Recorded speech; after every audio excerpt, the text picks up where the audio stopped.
వెను తిరిగి చూడకుమా. యేసువైపు చూడుమా, వెను తిరిగి చూడకుమా. జీసస్ హెల్ప్స్ ఫెలోషిప్ వారి యేసు వైపు చూడు కార్యక్రమాన్ని వీక్షిస్తున్న మీ అందరికీ కూడా మన ప్రభు అయిన యేసుక్రీస్తు నామములో నా హృదయపూర్వకమైన వందనాలు తెలియజేసుకుంటూ ఉన్నాను.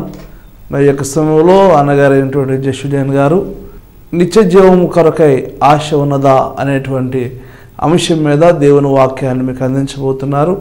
దేవుని వాక్యాన్ని వినే ముందు చిన్న ప్రార్థన చేసుకుందాం. పరిశుద్ధుడా యేసయ్యా, మీ నామానికి వందనాలు స్తోత్రాలనైనా. మీ దాసులు నిత్య జీవాన్ని గురించిన అమూల్యమైన మాటలు బోధిస్తూ ఉండగా అయా తండ్రి, ప్రతి ఒక్కరితో మీరు మాట్లాడండి, సహాయం ఇచ్చేయండి. ఈ వాక్యము ద్వారా ప్రతి బిడ్డను సంధించండి. ఈ వాక్యము ద్వారా ప్రతి బిడ్డను నాయన సర్వసత్యములోనికి నడిపించండి.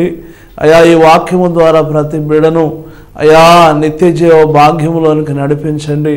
నీ దాసుని అభిషేకించి ప్రభువా మా అందరితో సూటిగా తేటగా మాట్లాడమని యేసు నామమున వేడుకుంటున్నాం తండ్రి, ఆమేన్. ప్రభునందు ప్రియమైన దేవుని పిల్లలారా, యేసు వైపు చూడు కార్యక్రమాన్ని వీక్షిస్తున్న మీ అందరికీ ప్రభు నామంలో శుభాలు తెలియజేస్తూ ఉన్నాం. మీ అందరూ బాగున్నారని, మీ అందరి జీవితాల్లో మహిమగల దేవుడు గొప్ప కార్యాలు జరిగిస్తున్నాడని, ఆత్మీయముగా ఈ విలువైన వాక్కులను విని మీరు మరింతగా దేవునికి సమీపముగా జీవిస్తున్నారని మేము నిరీక్షిస్తూ ఉన్నాం. ఈ కార్యక్రమాలు చాలా చక్కగా మరి విని వీటిని మీ హృదయంలో అన్వయించుకుంటే మీ జీవితంలో గొప్ప కార్యాలు చేయడానికి ప్రభు ఎంతో ఇష్టపడుతున్నాడు. ఈరోజు కూడా మీతో ఒక అమూల్యమైన విషయాన్ని పంచుకోవాలని దేవుని ఆత్మచేత ప్రేరేపితుడినై ఒక విలువైన వర్తమానాన్ని మీ ముందు పెట్టాలని ఆశపడుచు ఉన్నాను. అదేమిటి అనంటే, నిత్య జీవాన్ని గురించిన ఆశ ఉన్నదా? ఈ లోకములో మనుషులకి రకరకాలైన వాటి మీద ఆశలు ఉన్నాయి. ఎందుకనంటే మనుషుడు గృహాన్ని గురించి కానీ, లేకపోతే వాళ్ళ భవిష్యత్తును గురించి కానీ, ఒక ఉన్నతమైన భవనాల గురించి కానీ, లేదా చదువుల గురించి కానీ, బిడ్డల వివాహాల విషయంలో కానీ, ఇలాగా రకరకాలైన ఆశలతో మనుషులు ఎదురు చూస్తూ ఉన్నారు. అయితే ఈరోజున పరిశుద్ధాత్మ దేవుడు మీ అందరితో మాట్లాడబోయేది ఏమిటి అని అంటే, నిత్య జీవము అనే ఒక విలువైనది ఒకటి ఉన్నది. ఆ నిత్య జీవము దానిని స్వతంత్రము చేసుకోవడానికి, దాన్ని సంపాదించుకోవడానికి అసలు ఎంతవరకు మనుషునికి ఆశ ఉన్నది. ఎందుకంటే ఈ జీవన విధానంలో నేను చూచిన చాలామంది వ్యక్తులలో కనిపించేది ఏమిటంటే, ఈ లోకములో ఉన్న రకరకాలైన వాటి మీద చాలా వారి యొక్క ఆశను వెలగొక్కుతూ ఉన్నారు.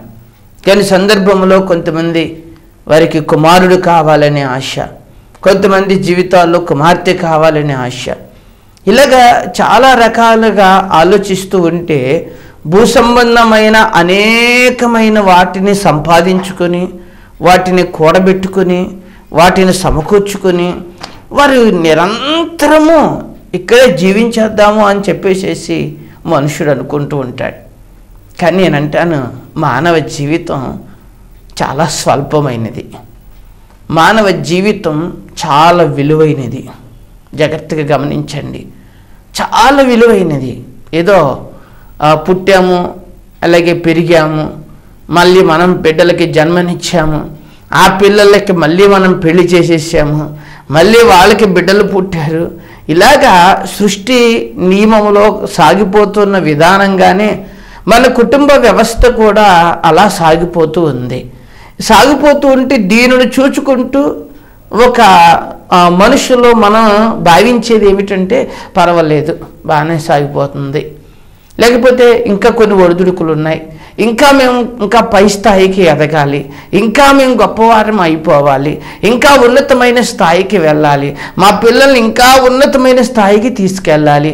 ఇలాగ మనుషుడు ఈ ఆలోచిస్తున్నాడు. దేనికోసం అంటే ఇక్కడున్న వాటి కోసమే ఆలోచిస్తున్నాడు. కానీ ఈ జీవితం ఈ భూమి మీద ఉన్న దాంతోనే ముగింప అంటే కాదు కదా. ఒక విలువైన ఆత్మను మనలో పెట్టాడు.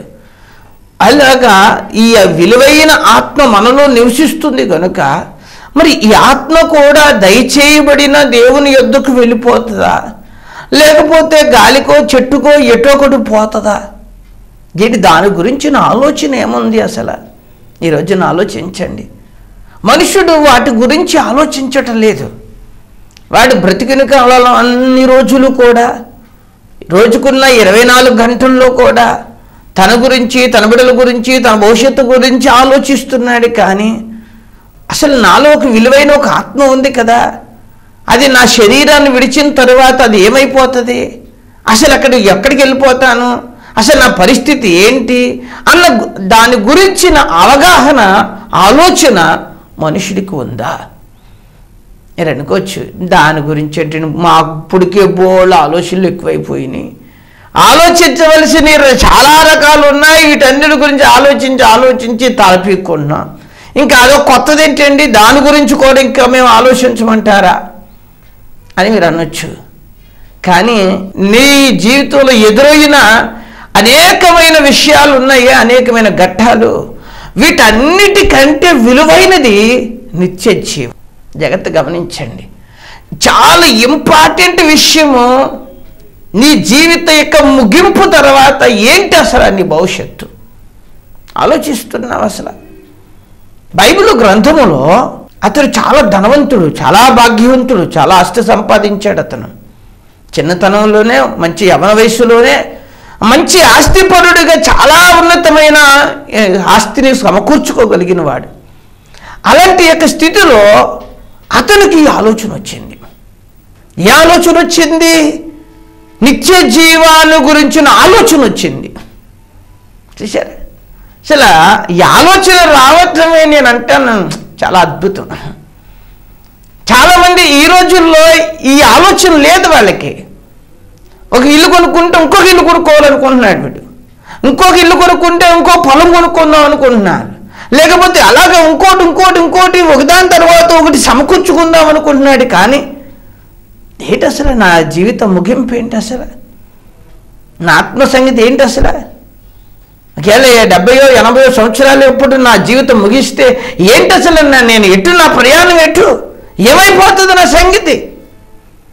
ఈ సంగతి ఆలోచిస్తున్నారా?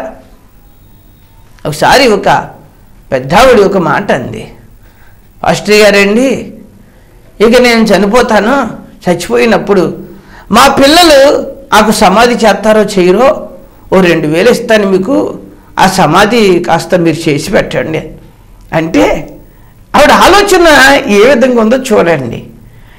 అంటే నేను ఎలాగ చచ్చిపోతాను, నా పిల్లలు సమాధి చేయడానికి వాళ్ళ దగ్గర డబ్బులు ఉంటాయి, ఒకవేళ దీనికి ఇష్టపడరు కాబట్టి అదేదో మీరే కొద్దిగా డబ్బులు ఉంచుకుని ఆ రోజున శుభ్రంగా చెయ్యండి అంటే ఒక ఆలోచించండి. ఈ విషయంగా ఆలోచించింది ఆవిడ కదా.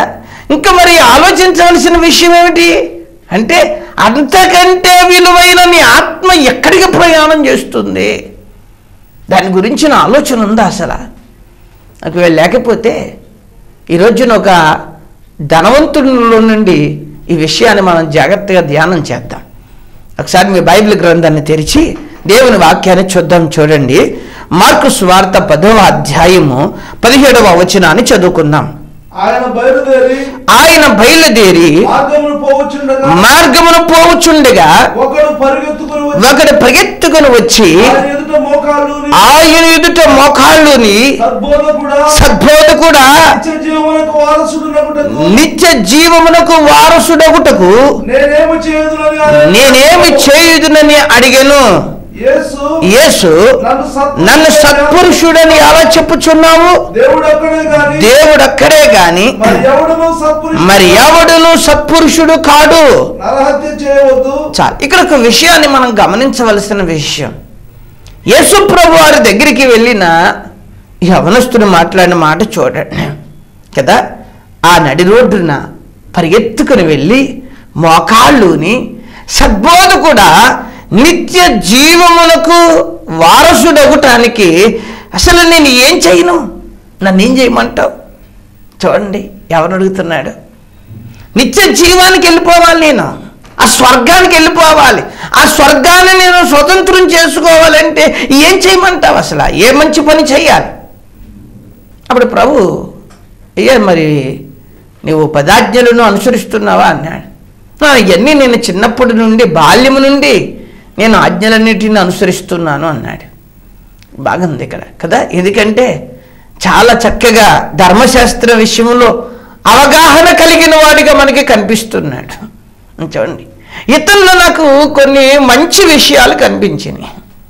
మొట్టమొదట ఇతనికి ఉన్న ఆశ గొప్పది. నెంబర్ 1 ఏంటి? దేని గురించిన ఆశ ఉంది అంటే నిత్య జీవమును గురించిన ఆశ ఉంది. రెండవది, ఇతను ఒక మంచి ప్రశ్న అడిగాడు యేసుప్రభు వారిని.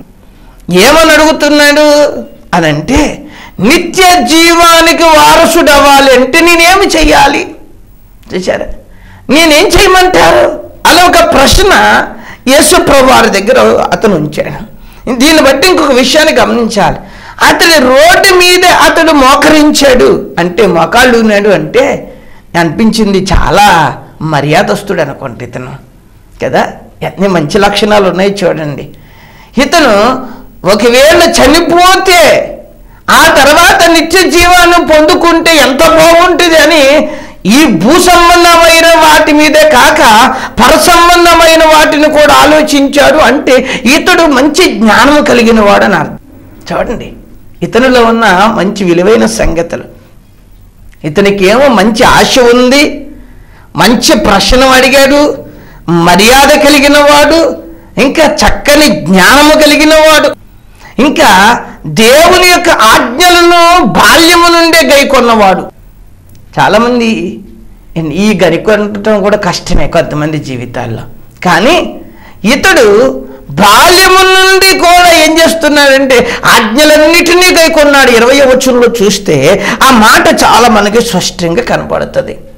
చూడండి, మీరు ఈ యొక్క వచ్చిన భాగాల 17 నుంచి 22 వచనాల వరకు చదువుకుంటే ఈ విలువైన సంగతులన్నీ అతని జీవితంలో మనకి కనిపిస్తూ ఉంటాయి. చూడండి, నాకు అనిపించి ఇంత అమూల్యమైన వ్యక్తి, ఇంత మంచి వ్యక్తి, కానీ నిత్య జీవమును సొంతం చేసుకున్నాడా? మీరు ఆలోచించండి కదా. ఇంత అమూల్యమైన లక్షణాలను ఇతనిలో ఉన్నాయి, కానీ నిత్య జీవమును అతడు సొంతం చేసుకున్నాడా? అదే విచారం కదా. ఈ లోకంలో కూడా ఇలాంటి వ్యక్తులు చాలామంది నాకు తారసపడుతున్నారు. ఎందుకంటే మంచి ఆశలు ఉంటున్నాయి కొంతమందిలో వారికి ఉన్న మర్యాద చాలా అద్భుతం. దైవజనుడని కానీ పెద్దలని కానీ చాలా చక్కని మర్యాదస్తులు ఉన్నారు. కొన్ని సందర్భాల్లో వారు అడిగే ప్రశ్నలు చాలా అర్థవంతంగా, వారికి ప్రయోజనకరమైనవిగా ఉంటున్నాయి. ఇంకా ఆలోచన చేస్తే వారికి ఉన్న యొక్క జ్ఞానము చూస్తే ఈ లోక జ్ఞానము కానీ ఈ జ్ఞాన విషయంలో కూడా చాలా విలువైన వ్యక్తులుగానే కనిపిస్తున్నారు.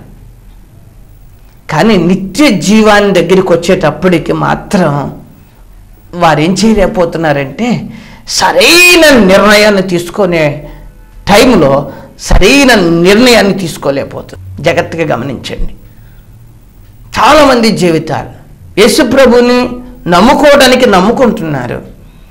యేసుప్రభుని విశ్వసించుట ద్వారా వారి జీవితంలో కొన్ని ఇబ్బందులు, కొన్ని ఒడిదుడుకులు, కొన్ని సమస్యలు తీర్చబడుతున్నాయి. రైట్. అలాగే వారి యొక్క ఉన్న అక్కర్లు తీర్చబడుతున్నాయి. వారికి నెమ్మది, ప్రశాంతత వారి బ్రతుకుకి దొరుకుతుంది. విలువైన దేవుని మాటలు వారి బ్రతుకులో ఆదరణ కలిగిస్తున్నాయి, ఆనందాన్ని కలిగిస్తున్నాయి. కానీ అక్కడితో తృప్తి పడితే సరిపోతుందా? ఆలోచించండి.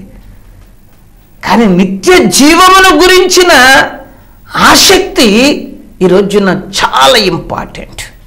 జాగ్రత్తగా గమనించండి. ఈ యవనస్తులలో ఇన్ని మంచి లక్షణాలు ఉన్నాయి. అమూల్యమైన 4 లక్షణాలు ఇతరుల్లో మనకు కనిపించాయి.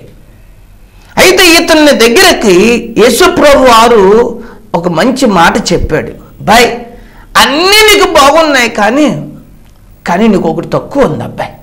అదేంటో తెలుసా?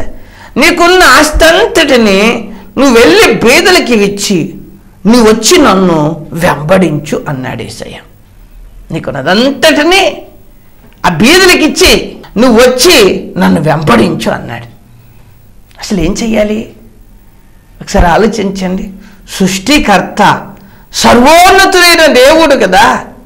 అయ్యా నాకు నిత్య జీవం కావాలని నేను అడుగుతున్నాను, మరి నాకు ఆ నిత్య జీవం కావాలంటే ఏం చేయమన్నావు అడిగావు. అయితే ఆ నిత్య జీవం నేను నీకు ప్రసాదిస్తాను, నీకున్నదంతా బీదలకి ఇచ్చిరా నాయన కాల అని ప్రభువు చెబితే పరిగెత్తుకుని వెళ్ళిపోవాలి కదా. మీరు ఆలోచించండి. కానీ అతడు అక్కడ ఒక మాట ఉంటుంది. ఏం చేశాడో తెలుసా? వ్యసన పడిపోయాడట. దేంటి? నేనేమో ఇంత మిగులు ఆస్తి కష్టపడి చెమటూర్చి ఎన్నో తిప్పల పడి ఇంత సమకూర్చుకుంటే ఇదంతానంటే బీదలకు ఇచ్చేసేసి ఇప్పుడేమో నేను ప్రభుని వెంబడించాలా? ఇది ఎట్లా సాధ్యం? ఇది ఎట్లా సాధ్యం అంటే ఇక్కడ ఒక విషయాన్ని గమనించండి. ఈ యవనస్తుడికి ఆశ మంచిదే, నేను చాలా మర్యాదస్తుడే, జ్ఞానము గలవాడే, దేవుని ఆజ్ఞలు అనుసరించిన వాడే ఇతడు. కానీ ఇతనికి ధనం అంటే ఎంతో వ్యామోహం, ఆస్తుల మీద ఇతనికి ఎంత ప్రీతో. కానీ వాక్యం ఏం చెబుతుంది అని అంటే ఇక్కడ ఆ మార్కు సువార్త 12వ అధ్యాయము 30వ వచనంలో ఇలా వ్రాయబడింది. చూడండి, ఒక అమూల్యమైన మాట. నీవు నీ పూర్ణ హృదయముతోను నీ పూర్ణ ఆత్మతోను నీ పూర్ణ వివేకముతోను నీ పూర్ణ బలముతోను నీ దేవుడైన ప్రభువును ప్రేమింపవలనన్నది ప్రధానమైన ఆజ్ఞ. చూసారా ఎలా ప్రేమించాలి? పూర్ణ మనస్సుతో, పూర్ణ వివేకంతో, పూర్ణ బలముతో, పూర్ణ మనస్సుతో నీ దేవుడైన యెహోవాను ప్రేమింపాలిను. ఇది ప్రధానమైన ఆజ్ఞ అన్నాడు. ఇది మామూలు సలహా కాదు, ఆజ్ఞ. ఆజ్ఞ అనేది ఖచ్చితంగా చెయ్యాల్సిందే. సలహా వేరు, ఆజ్ఞ వేరు. జాగ్రత్తగా గమనించండి. ఇది ఆజ్ఞ. ఇప్పుడు అతడు దేవుణ్ణి హృదయపూర్వకంగా ప్రేమిస్తున్నాడు అనుకోండి, విడిచిపెట్టి రావటం వెంబడించేవాడికి కష్టమేమీ కాదు. వెంబడించే మనస్తత్వం ఉన్న వ్యక్తికి విడిచిపెట్టడం అది చాలా కష్టమేమీ కాదు వాస్తవానికి.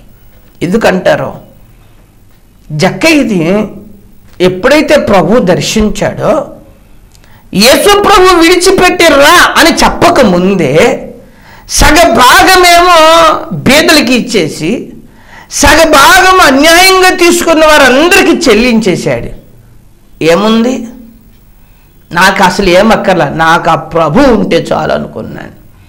నా జీవితానికి ఆ మహాదేవుడు ఉంటే చాలు, ఆయన్ని కలిగి ఉంటే నా బ్రతుకులు ఉన్న ప్రతి ఒక్క బంధకములు తెంపబడతాయి, ప్రతి అవసరాలు తీర్చబడతాయి అన్న నిరీక్షణతో దేవునిని వెంబడించుట కొరకు విడిచిపెట్టేశాడంతే. ఒక రోజున యేసుప్రభు వారి మాట విని సీమోను వల విసిరిగాడు. లోనకెళ్ళి విస్తారమైన చేపలు పడ్డాయి. ఆ చేపలన్నీ తెచ్చి ఆ గట్టున, సముద్రపు గట్టున ఒక రాశిలాగా పోశారు. పోసినప్పుడు ఆ యొక్క పేతురు అవన్నీ చూసి ప్రభు పాదాల మీద పడిపోయి, ప్రభువా పాపాత్ముడయ్యా, నన్ను విడిచిపెట్టి వెళ్ళిపో అన్నాడు. యేసయ్య అంటాడు పేతురుతో, పేతురు, నేను నిన్ను మనుషులు పట్టుజాలని చేస్తా, నీవు వీటన్నిటిని విడిచిపెట్టి నన్ను వచ్చి వెంబడించు అన్నాడంతే. ప్రభువా ఒక గంట ఉండి ప్రభు చేపలు అమ్మేసుకుని వస్తాను అనలేదు. అర్థమైంది మీకు? ఓకే, మనుషులు పట్టడం ఏంటయ్యా బాబు, ఏం పెద్దవాళ్ళని కావాలి, ఎలాగా ఏంటి, మనుషులు పట్టి ఏం చేస్తాం అన్న మాట మాట్లాడలేదు. వెంటనే ఆ ధోని అవన్నీ వదిలిపెట్టి ప్రభుని వెంబడించాడు. హల్లెలూయా. జాగ్రత్త ఇక్కడ అర్థం చేసుకోవాలి. ప్రభుని వెంబడించే మనస్సు ఉన్నవాడు అది ఎంత విలువైనదైనా దాన్ని తుచ్చముగా చూసుకొని విడిచిపెట్టి వెళ్ళిపోతాడని జాగ్రత్త గమనించండి. ఎందుకంటే అసలు ఆ పిలుపు దొరకటమే భాగ్యము. ఆ పిలుపు అందటమే ఒక గొప్ప ఉన్నతమైన ఆధిక్యత. అది జాగ్రత్త గమనించండి. అది అందరికీ దొరకదు. ఒక రోజున ఒక వ్యక్తి వచ్చి, ప్రభువా నేను వెంబడిస్తానయ్యా అన్నాడు. అప్పుడు ప్రభు అంటాడు, నన్ను వెంబడించడానికి అసలు నీ దగ్గర చోటు లేదు. నీ దగ్గర వానకోవిలకి గూడు స్థలం ఉంది, మనుష్య కుమారుడు తలవాల్చుకోవడానికి కూడా చోటు లేదయ్యా. చూసారా? కానీ ఇక్కడ ఈ అవనస్తుడు చెప్పిన మాట ప్రభు చెప్పగానే, నువ్వు నాకు దొరికితే ఇదంతా నాకెందుకయ్యా అని చెప్పి విడిచిపెడతాడు అనుకున్నాడు. కానీ అతను ఏం చేయలేకపోయాడో తెలుసండి. మీరు ఆలోచించండి కదా. నేను అంటాను, ఇతనికి భక్తి అంటూ ఉంది కానీ భయం లేదు. మొట్టమొదట ఇతని జీవితంలో భక్తి ఉంది కానీ భయం లేదు. దేవుని మాట కొరకు తన ధనాన్ని కానీ తనకున్న వాటిని కానీ ఆస్తులు కానీ విడిచిపెట్టాలనే మనసు ఇతనికి లేదు. దేవుడంటే ప్రేమ ఉంది అండి. ఎంతవరకు అంటే అది గూటి వరకు లేకపోతే అది గుడి వరకు మాత్రమే పరిమితం, అది గుండెల్లోకి మాత్రం కాదు. జాగ్రత్తగా ఆలోచించండి. ఆ స్థితిమైన విధానాన్ని అతడు కలిగి ఉన్నాడు. ఇంకా మాటకడికి వస్తే అతడు దేవుని యొక్క మాటకును కూడా అతడు ఏం చేయలేదు తెలుసా? విన్నాడంటే వినలేదు. వాక్యములకు మాట అంటాడు. రోమీలకు రాసిన పత్రిక 10వ అధ్యాయము 17వ వచనం చూస్తే అక్కడ పరిశుద్ధాత్ములకు మాట రాశాడు. చూడండి. కాగా వినుట వలన విశ్వాసము కలుగును. వినుట క్రీస్తును గూర్చిన మాట వలన కలుగును. చూశారా? ఇతడు యేసు ప్రభువును గురించిన మాట విని, యేసయ్య మాట వింటే ఇతడికి విశ్వాసం కలుగుద్ది. ఆ విశ్వాసం వలన ఇతడు అంతకంటే ఉన్నతమైన స్థితికి దేవుడు తీసుకెళ్ళాడా? ఆలోచించండి. యేసు ప్రభువును మించిన కార్యాలు పేతురు జరిగించాడు. గమనించండి. అపోస్తుల ద్వారా బ్రహ్మాండమైన పరిచర్య జరిగింది. అపోస్తులైన పౌలు ద్వారా బ్రహ్మాండమైన పరిచర్య జరిగింది. ఇంత పరిచర్యలు ఎలా జరిగాయి అంటే వారు దేవుని వెంబడించారంతే. ఈ కార్యక్రమం వీక్షిస్తున్న దేవుని పిల్లలారా, ఆలోచించండి. ఎన్నో మనం కలిగి ఉన్నాం. నా ప్రభువుని వెంబడించుట ద్వారా నిత్య జీవాన్ని నువ్వు దృష్టిలో పెట్టుకుంటే నీ జీవితంలో ఏదైనా మన అవసరతలను తీర్చలేని అంత అసమర్థుడు కాదు మన దేవుడు. బట్ట అవ్వచ్చు, తిండి అవ్వచ్చు, ఆరోగ్యం అవ్వచ్చు, నీ బిడ్డల విషయం కావచ్చు, నీ బిడ్డల చదువుల విషయం కావచ్చు, బిడ్డల ఉద్యోగాల విషయాలు కావచ్చు, బిడ్డల వివాహాల విషయంలో కావచ్చు, నీకు ఎదురవుతున్న ప్రతి ఒక్క ప్రాబ్లం, ప్రతి ఇబ్బంది ఆయనకు తెలుసు. ఆయన చేయలేడా? ఒక మట్టికింత ఊపిరి పోసినోడు. ఆలోచించండి. ఈ మట్టి దేహములో ఎన్ని అమూల్యమైన అవయవాలను రూపుదిద్దినోడు నీ బ్రతుకులు ఏమీ చేయలేడా? అద్భుతం చేయగలడు ఆయన. నీ వల్ల అయితే ఏమవదు. నీ జ్ఞానం ఏమీ చేయలేదు. నీకున్న డబ్బు చచ్చిపోయిన వాడిని బతికించలేదు. ఆలోచించే. కానీ ఈరోజున యేసుని నీ రక్షకుడిగా చేసుకుంటే ఆ నిత్య జీవాన్ని నువ్వు స్వతంత్రించుకో. మారు మనసు పొంది, పాప క్షమాపణ పొంది, చెడు క్రియలన్నీ విడిచిపెట్టి, అపవిత్రమైన కార్యకలాపాలన్నీ విడిచిపెట్టి యేసు ప్రభువుని రక్షకుడిగా నువ్వు ఆయన అంగీకరించి ఆయనతో జీవిస్తావా? ఆయనతో జీవిస్తే ఒక రోజున యేసుతో కలిసి సంతోషించగలం. యేసు ప్రభువారితో కలిసి ఆనందించగలం. ఆయనతో కలిసి భోజనం చేయగలం. ఈ బైబిల్లో ఉన్న ఏ మాట పొల్లు కూడా తప్పిపోదు. కనుక అలాంటి ఉన్నతమైన పరలోక రాజ్యంలో మీరు ప్రవేశించాలంటే ఇప్పుడే ఒక మంచి నిర్ణయం తీసుకోండి. ఆ యవనస్తుడిలాగా ఒకవేళ ఆశ ఉండొచ్చి, కానీ నామకార్థమైన భక్తి భావాలతో కనుక అలాగే సంవత్సరాలు గతించిపోయి జీవితం పోగొట్టుకుని పాతాళానికి పోయే కంటే ఇప్పుడే మారు మనసు పొంది యేసయ్య నీ రక్షకుడిగా అంగీకరించు. నీ జీవితం ధన్యం కాబోతుంది. మోకరించండి. మీ కొరకు ప్రార్థన చేయబోతున్నా. దయగలిగిన ప్రభువా, నీ పరిశుద్ధ నామానికి వందన. ఈరోజు అమూల్యమైన టీవీ కార్యక్రమాన్ని వీక్షిస్తున్నా మా బిడ్డలందరి కొరకు ప్రార్థిస్తున్నాను. ఎన్నో ఆశలు చేత బిడ్డలు ప్రభువా జీవిస్తూ ఉన్నారు. కానీ నిత్య జీవాన్ని గురించిన ఆశ ఇప్పుడే నీ బిడ్డల హృదయాలలో కలగడానికి, ఆ నిత్య జీవమును స్వతంత్రించుకోవడానికి సహాయం ఇచ్చి, యవనస్తుడైన ధనవంతుడికి ఆశ ఉంది కానీ దాన్ని ప్రభువా నెరవేర్చుకోవటం తన వల్ల కాలేకపోయింది. కానీ ఈ రోజున ప్రభువా ఈ కార్యక్రమం వీక్షిస్తున్న బిడ్డలకి ఒకవేళ ఆశ లేకపోతే ఇప్పుడే ఆశ కలుగును గాక, వారి ఆశ నెరవేర్చబడును గాక. తండ్రి, అట్టి కార్యములు జరిగించి వీరందరూ కూడా ఒకరోజు నీతో ఉండడానికి, మేమంతా కలిసి నీతో భోజనం చేయడానికి, నీ రాజ్యములో దేవా నాయన నీతో గడిచి ఆరాధించడానికి దేవా అట్టి కృప మా బిడ్డలందరికీ మీరు దయచేయి తండ్రి. నీకు వందన. ఒకవేళ వ్యాధి బాధ బలహీనతలతో ఒడిదుడుకులతో ఉంటే బిడ్డలందరికీ నువ్వు సహాయం చేయి. నమ్మదగిన దేవుడివి కనుక బిడ్డలకి మీ సహాయం ఇచ్చి మేలైన పరిస్థితులు వారి కుటుంబాలకు అందించుతామని యేసు శక్తిల నామములో అడిగి వేడుకుంటున్నాము తండ్రి. ఆమేన్. రేపు దేవుని సన్నిధి సహవాసం కార్యక్రమం వీక్షిస్తున్న బిడ్డలందరికీ ఎల్లప్పుడూ తోడు నడిపించును గాక. ఆమేన్.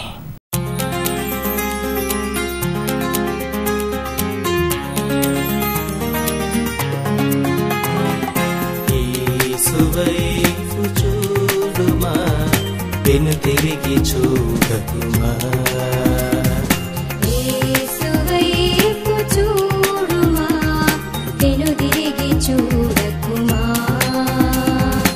మీకేమైనా ప్రార్థన అవసరతలున్నా, మీకేమైనా సందేహాలున్నా, ఈ కార్యక్రమానికి మీరు సహాయపడదలిచిన మరి మమ్మల్ని సంప్రదించండి. మా అడ్రస్ పాస్టర్ జి జెషూడియన్, యెరూషలేం ప్రార్థనా మందిరం, అప్పారావుపేట, ఆకివీడు మండలం, పశ్చిమ గోదావరి జిల్లా, పిన్ కోడ్ 534235. మా సెల్ నంబర్స్ 9705516833 మరియు ఒక cell number 9491975153. God bless you.